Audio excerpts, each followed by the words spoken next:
நான் பெற்ற இன்பத்தை இந்த உலகமும் புரிந்து கொள்ள வேண்டும் என்பதற்காகத்தான் அவர் சிம்பனி போயிருக்கார். அவர் சிம்பனி போய் வந்ததனால் மட்டும் இளையராஜா பெரிய ஆள் கிடையாது.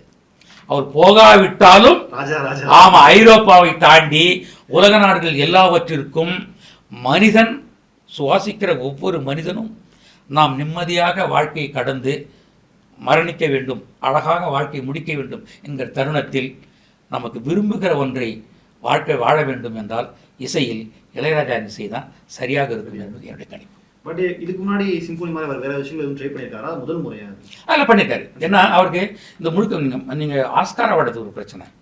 ஆஸ்கார் அவார்டில் வந்து பாடல்கள் கிடையாது, அதில் ஒலி வடிவங்கள் தான் இருக்கும். அது ஒரு பாடல் இருக்கும்.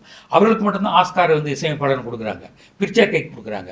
அதுவே இவருக்கு ரொம்ப கஷ்டம். நாம் ஒரு இப்பொழுது ஒரு நவநாகரிகள் இருக்கிற இசையமைப்பாளர்கள் 40லிருந்து 50 நாட்கள் செல்லக்கூடிய அந்த பின்னணி இசை சேர்க்கையை எனக்கு தெரிஞ்ச அவர் 2லிருந்து 2.5 நாட்களில் பண்ணியிருக்காரு.